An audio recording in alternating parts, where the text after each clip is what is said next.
Hi everybody, it's Chris of the Cloverdale Transit Authority, and today I'm going to do a video about a train that I never really thought much about or even considered, adding to the collection, though I should have probably, but it is the Lionel 50th Anniversary Alco FA number 2023. It came out in 1950 in their 50th anniversary.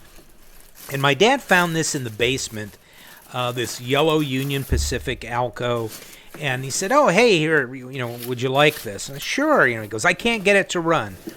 Well, I realized why I couldn't get it to run because it's part of an AA unit, and this is the non-powered unit. And I thought, oh, well, put it on the track, lights up, but it doesn't run because obviously there's no motor in it. But I thought, well, gosh, now I need to find the power unit. And I saw this stuff on eBay, and some of the prices on eBay, how that goes. So I just kind of kept looking.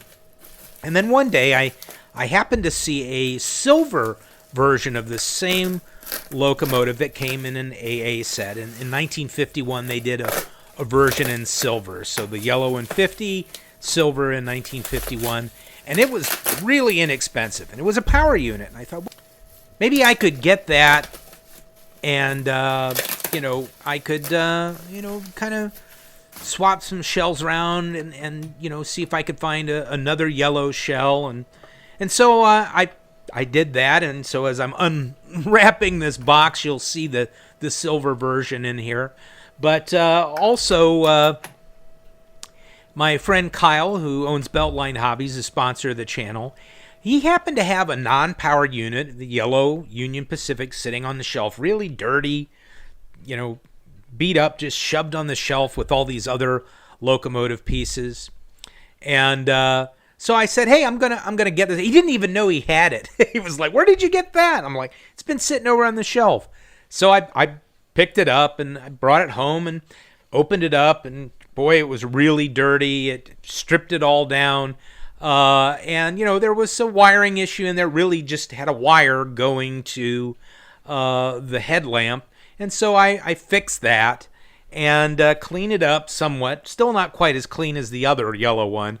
But I thought, okay, well, here's what I'll do. I'll swap out the yellow shell with the silver shell, and now I will have this AA unit in the same color. But I just wanted to make sure everything ran, so I worked on this silver AA unit, and it needed a little bit of love as well, some cleanup, and I just kind of worked on it somewhat. But it did run, and here I've got it shoving the non-powered yellow 2023.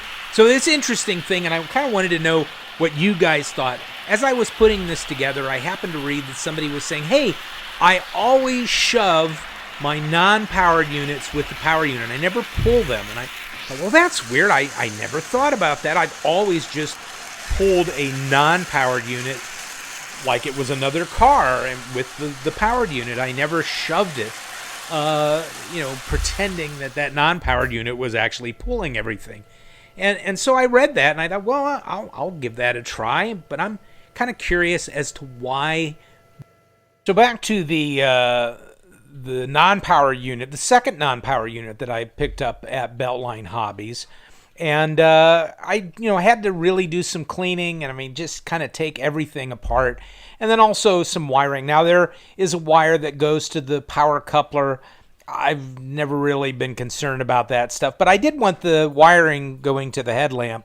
So I put in a new wire running over to the headlamp wire, and I did some heat shrink tubing on there and got that all squared away. And sure enough, it works the way it's supposed to. Not much to it. There's no motor in it.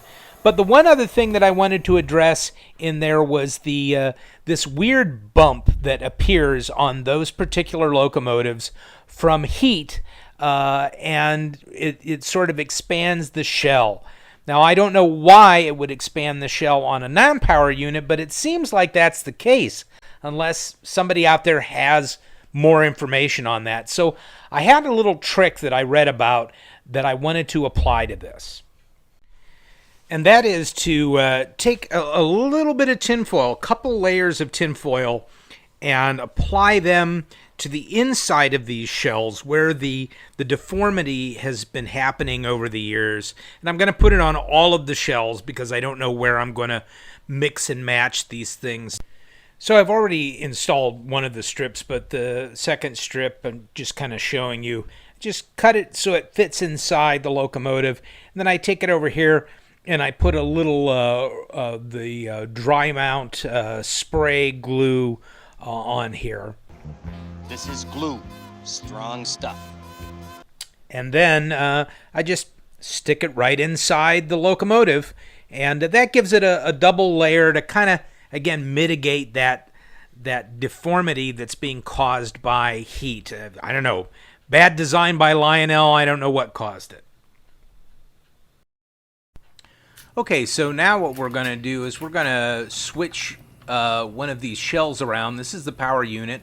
We're going to want to take this silver shell off the power unit. We're going to swap it out with what I think is going to look best as the pushing unit, the power unit. It's actually going to push the dummy. And I want the nicest looking, oops, okay, sorry. Well, I don't have that tied down. I want the nicest looking shell to be the dummy, so you see it from the front. And then I'm going to switch it out. The one that's pushing, that's going to be behind it, will be the power unit. So I'm going to, I think it might be, I don't know, it might be this unit here. But obviously I'm going to, well, let me play around with some things here while I'm off camera. But you can see what I'm doing here. We're going to make one of these a power and one of them a dummy. And I'm going to put the nicest shell up front as the dummy, so we see that running from the front. And you can see that it's easy to change these out. I get this on camera. There's just a couple little turn screws in there, and we can change these shells out right away. Okay, so now we're gonna put the shells in the right place. And again, got this little heat shield in here that I've spray glued in to kind of keep that from melting anymore. So all right, well, let's get this out of the way. Now we're gonna get our power frame over here that had the silver shell on it. We're gonna put the yellow shell on it so we can make ourselves a set after all of that.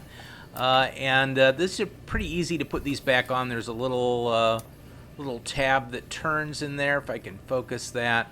And then in the back, you kind of have to get the rear coupler out of the way and just get in there and kind of turn that, lock it in place. And now all right, there we go. And all right, so now after all of that, we have made ourselves a set. Okay, so before I kind of put this on the tracks, I'm just checking to make sure that all the power still works on both the dummy locomotive, which this is the dummy here, so the lights come on. And then we're going to put the power unit over here that I just swapped the shells out on, and we're going to make sure that this runs as well. And we do have forward and backward motion. Okay, it looks like the E unit's going to need a little work on it, but then before I put the silver unit back on the shelf, I just want to make sure the lights still come on. And then what I need to do is find another power frame and a silver shell, or a silver shell that's already powered, and then I can have a 2023 silver set as well as yellow. And oh, power works. We're good to put this one back on the shelf. Well, there it is, folks. Just kind of a fun little project. Hey, let me know in the comments if you think doing something like this is worthwhile. Would you rather just wait and spend the money and hunt down the thing you're looking for as it was originally meant to be, or is putting something together and kind of just having fun with the whole mechanical aspect of model trains, is that sometimes the way to go? Let me know what you think. Let me know what you would do. If you're new to the channel, please subscribe and like the video if you enjoy the content, and don't forget to click on the little bell so you get notifications when we have new stuff up. We'll see you guys on the next video.